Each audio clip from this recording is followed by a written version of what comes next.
Hello dear students, in this lesson we'll create our first multithreading program. It is time to put our theoretical knowledge on practice and learn new things.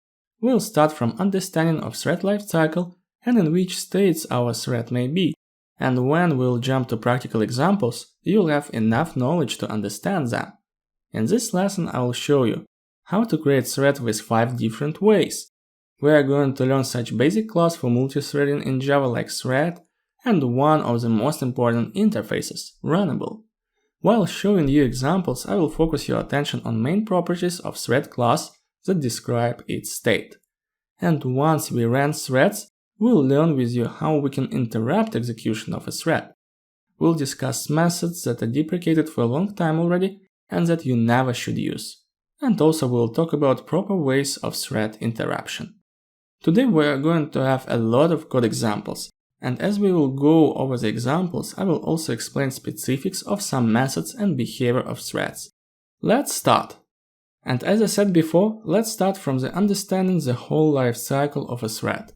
A thread considered to be new when we just created an object of a thread. And you know that in Java everything is an object. That's why thread of execution is also an object. To run a thread we need to call start method, because start method creates separate thread of execution within the Java process. After that, thread is in running state. In this state we can make our thread non-running by turning our thread into waiting state or blocked state. During this course we will discuss all these scenarios, for example when thread is blocked and when it's waiting. For now you need just to understand that running thread may be put on pause and getting back to running state again. As engineers, we will learn how to do this. Sometimes threads waiting their chance to update a shared resource. Sometimes we want to make thread wait until other thread will adjust state of our shared resource. And the last possible state of our thread is a terminated state. This state tells us that thread finished its execution, or it was interrupted. Is it clear? Now when you know thread lifecycle, it is time to write our first multithreading application. I open file with name first multithreading program. I have main method here. Let me go line by line and explain you each row here. You can see that the first thing that I do here, I declare a variable of type runnable and initialize it with new object of type default runnable. Let me open source code of runnable type because you see this type the first time in this course. As you can see, this is an interface from the Java version 1. It is a functional interface with only one abstract method with name run.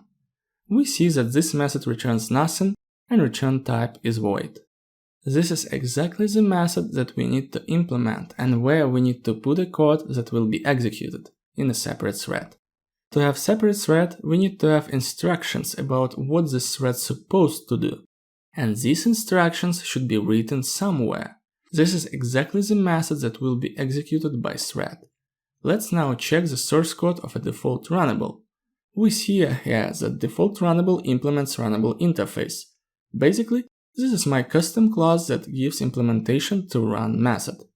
Inside this method, I print such text to console. I am a new thread, my name is, and here I call static method on thread class. We'll learn this class in a minute, but just to finish explanation of this line, currentThread is a static method of thread class that returns the reference to the thread object. And depending on where this method is invoked, we receive the reference to the object of currentThread. And after that I just call getName method that returns the name of the thread. I want to print this text to console to prove you that we have separate thread of execution when we'll run our app. But before doing that, let's investigate thread class. Let me open the source code of this class. The first thing that you can notice here is that thread also implements runnable. What does this mean? This means that object of thread type also may be executed as a separate thread, and this class also has implementation of run method. Let's look at it. As we can see, the first thing that object will try to do is to check whether we have target field initialized, and if yes, then we will call run method on that object. And if not, then we'll just do nothing. Target field has runnable type, and we can see even comment here above this field. This is something what will be run.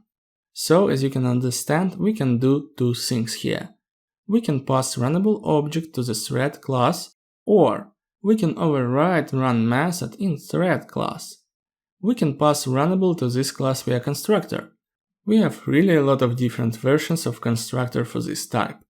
And one of the constructor is to accept an initialized target field to store the reference to the runnable object.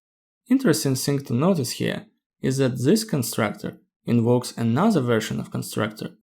It passes null reference to the thread group. We'll discuss a little bit later what is it.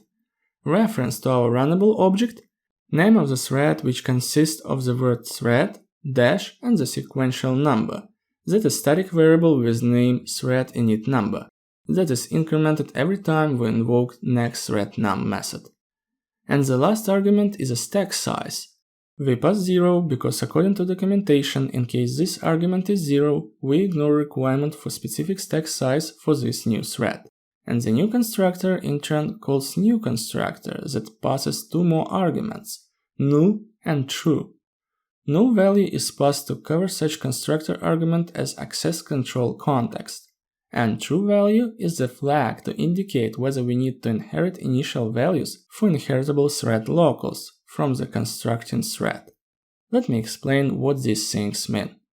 Access control context is a type that is used to create objects that make system access decisions based on the context it encapsulates.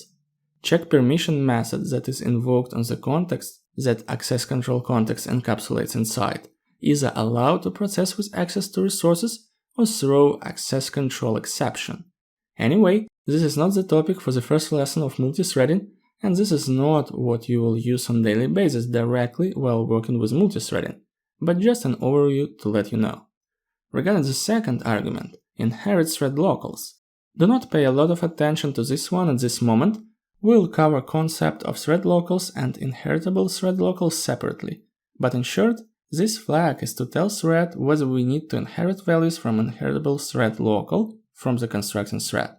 And basically, after that, we proceed with constructing of our thread of execution.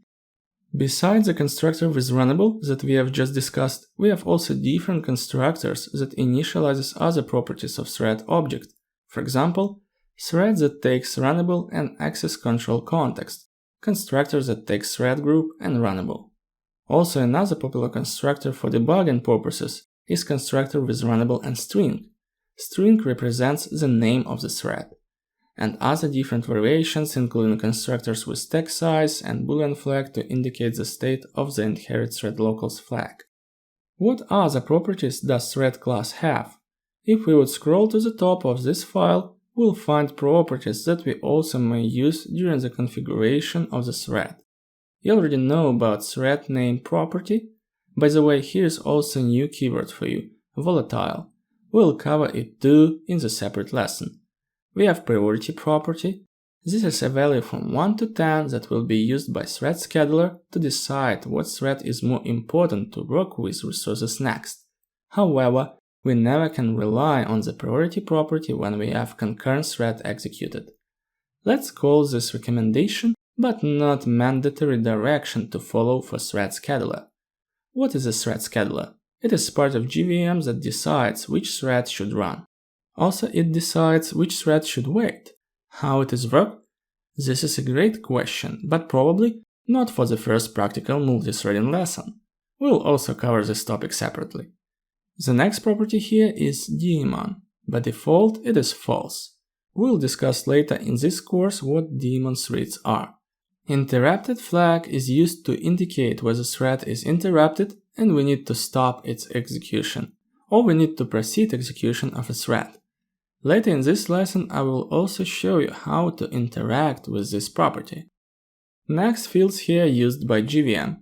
We will not focus our attention on them in this lesson.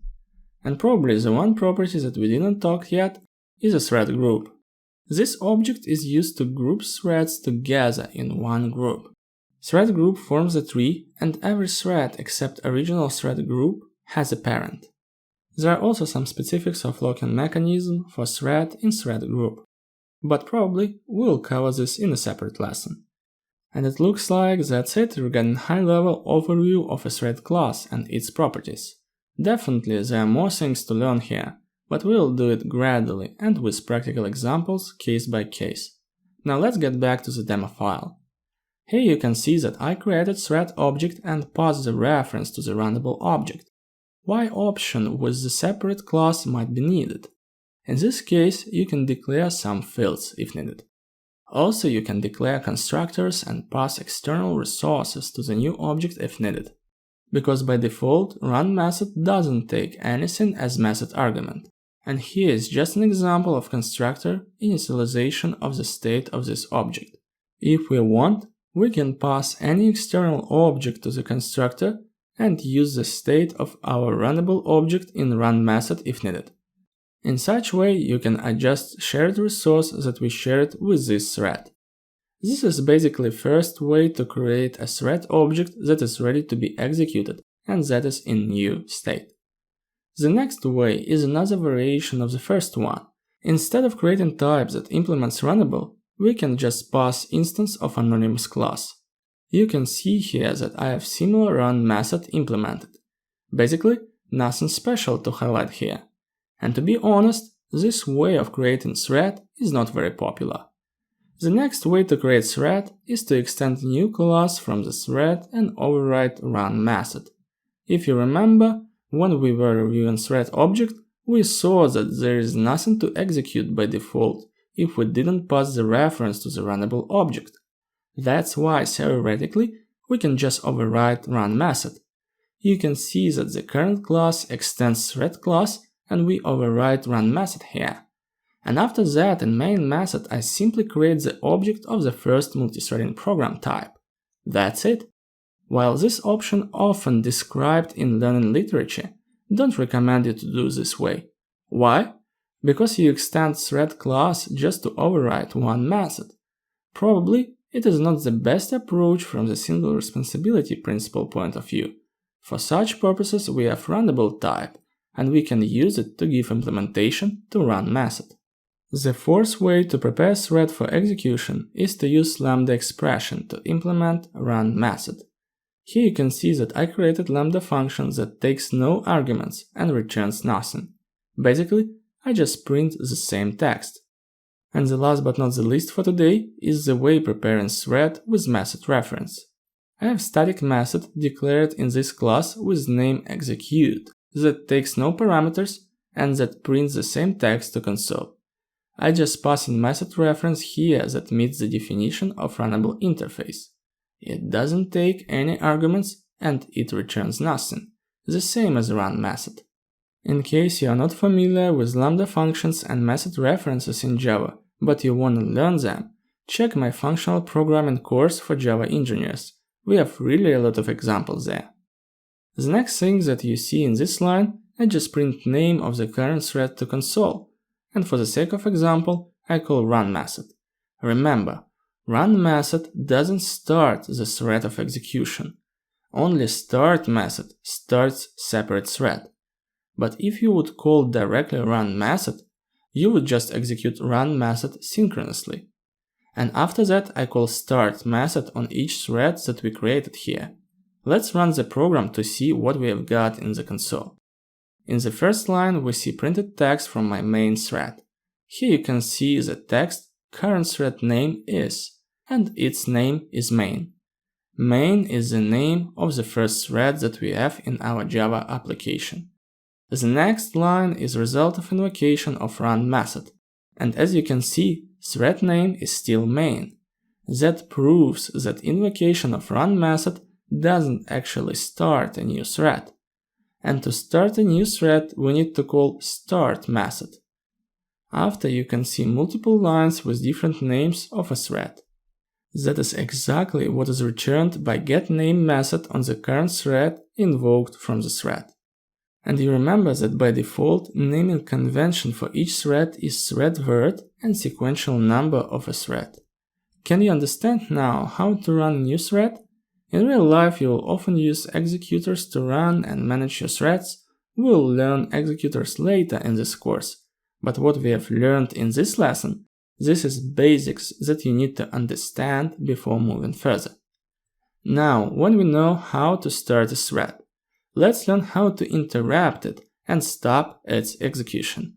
I have a separate file for that with name interrupt.demo. Here is interesting app that will help you to understand how thread interruption works. Let's start from the main method. The first thing that I do here, create a task for execution. I implemented runnable interface in this class for the sake of this demo and not having multiple classes in this example. I will show you run method in a minute. After this, I create thread object and start a thread. And I want to let the main thread sleep for 2 seconds and interrupt my task after 2 seconds. How I can do this? I invoke sleep method on the thread object. This method takes number of milliseconds as method argument. 2 seconds are equal to 2000 milliseconds. Sleep method is overloaded in thread class. Let's look at the thread class source code. We have 2 sleep methods here, one with milliseconds only and another one takes 2 arguments, milliseconds and nanoseconds. To be honest, I never use sleep method with nanoseconds. But still, it is good to know that such method exists. Let's get back to our demo file. Another really user-friendly interface of making thread sleep is to use TimeUnit enum from Java util concurrent package. This enum represents time duration at a given unit of granularity and provides methods to convert across units and perform timing and delay operations in these units. For example, you may perform such operations as making main thread sleep, and the interface allows us to not calculate milliseconds and convert them between seconds and other time units when needed, but we can just take time unit that we need and pass the value of the specific time unit that we need. For example, here is the line similar to the one above. It also uses milliseconds time unit, and here is the line that uses seconds time unit, and I'm just saying 2 seconds. To be honest, in my opinion, using of this API is more preferable. And after this line, my main thread is in non-running state, in waiting state. And when thread is waiting, other thread may interrupt it. That's why sleep method may throw so-called interrupted exception. And that's why compiler makes us handle this exception case to describe how a system should behave in case somebody will interrupt the thread. In this example, nobody would interrupt main thread, but still, interrupted exception is checked. That's why we need throws declaration here in main method, because for the sake of this demo, I don't want to create try-catch block here. After that, I print to console that I interrupt other thread. To interrupt other thread, we should call interrupt method. Interrupt method change interruption flag inside the thread object. That flag basically has 2 possible values, true or false. With the help of this method, we can change the state of the interruption flag inside the thread. And the last line in my main thread is printing leaving to console. Let's now look at our task and understand how interrupt method interrupts execution of the thread. I open run method. I print text that indicates that I entered run method and the thread is about to execute work method. I invoke work method. Let's look at it now. Work method is started with the infinite loop. After that, we just print one word, working. In if clause, I check if thread is interrupted. IsInterrupted method returns the state of the interruption flag. And in case somebody from other thread called method interrupt, like we did in our main thread, then this method will return true. Right now you already know what is done by interrupt and by isInterrupted methods. But why do we need interrupted method? Interrupted method returns also Boolean value and it returns state of the interruption flag, but it also clears it and returns it back to false. So in case we would uncomment this line and we'll execute it, interruption flag will be turned back to false again. To interrupt the thread, I will keep this line commented and will just leave it as an example for you. By the way, I encourage you to download this source code example from the GitHub and run it locally on your computer. By doing this, you can play with values and comment the lines that you are interested in. And as always, source code examples in attachments to this lesson. Okay, so now I believe you got the difference between these three methods: interrupt, isInterrupted, and interrupted. Now pay attention that thread is moved to the wait state because I invoke sleep method here. And by the way, no matter how long sleep will be, I put 1 millisecond here for sleep, but still it is enough to interrupt the thread. What will happen once thread will be asleep?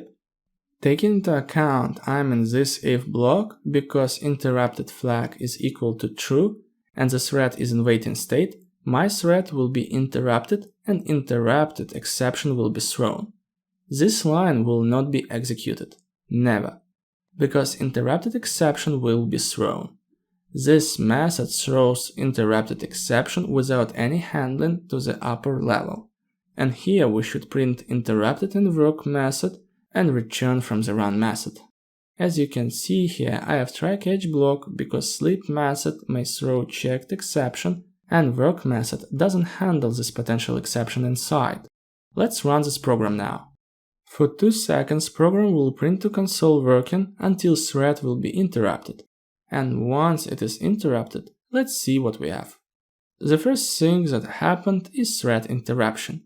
And even after that, you can see that I printed working word. That is because I just changed interruption flag, and I still need to wait until thread will be in waiting mode. This text in main leaving tells us that main thread finished its execution, and after that we see that we entered if block, and here is the status of interrupted flag. It is equal to true. The next step in our app execution is entering catch block and printing that thread was interrupted in work method. That's it. So the rule of thumb when you are creating multithreading app, think about what is the logical point in your thread to allow other threads to interrupt it. In case you have such possibility to introduce this point, do it. Usually, you would let your thread fall asleep after all resources are adjusted and state of the system is consistent. In this case, there is no harm to interrupt the thread. There are some methods that you should never use and that are marked as deprecated but not removed from GDK only because of the backward compatibility. They are stop, suspend, and resume. These are dangerous methods in terms they are stop, suspend, or resume thread execution instantly without bothering what process is happening right now inside the thread. Taking into account not all operations are atomic and performed with one single operation of updating data in the memory, you can stuck somewhere in the middle of data processing in your thread. At the meantime, resource will be updated in other thread, and when you will resume execution, you may end up with not consistent state of your objects. We will talk about atomic operations in other lessons, but I believe you understood that stopping or suspending and after that resuming execution of the thread in case it is midst some calculation process is not the best idea. And one more interesting and last thing for today's lesson, probably you saw one commented line here where I invoke join method. What is it? Let me uncomment it first and run app one more time. What changed now? In this version, line that prints in main leaving will always be printed last. Why? Because join method also put our main thread in wait state until this thread will be completely finished. So I gave a command with this line to join this thread to the current one. That's why my app will wait until previous thread will be completely executed. Join method also may throw interrupted exception, taking into account it puts current thread in waiting state. And other threads may interrupt this thread while it is in waiting state. Is it clear? Basically, that's all what I wanted to share with you in this lesson. Let's recap what we have learned today. In this lesson we learned life cycle of the thread and how state of the thread is changed from the new to terminated. We learned 5 ways how to run a thread. Also in this lesson we performed overview of thread class. Now you know main properties of this type. We learned a runnable interface. Now you know how to use it to execute separate thread. And at the end of the lesson, we learned how to interrupt thread. Hope you enjoyed the lesson and you liked examples. We still have a lot of other things to learn, but I think today we have enough information to remember. Make sure you understand this lesson before moving further, because multithreading is not the easiest topic, and we need to be very careful with understanding each concept in sequential order, because it would be hard to understand one thing without understanding previous one. Thanks a lot for your attention. Have a great day and see you in the next lesson.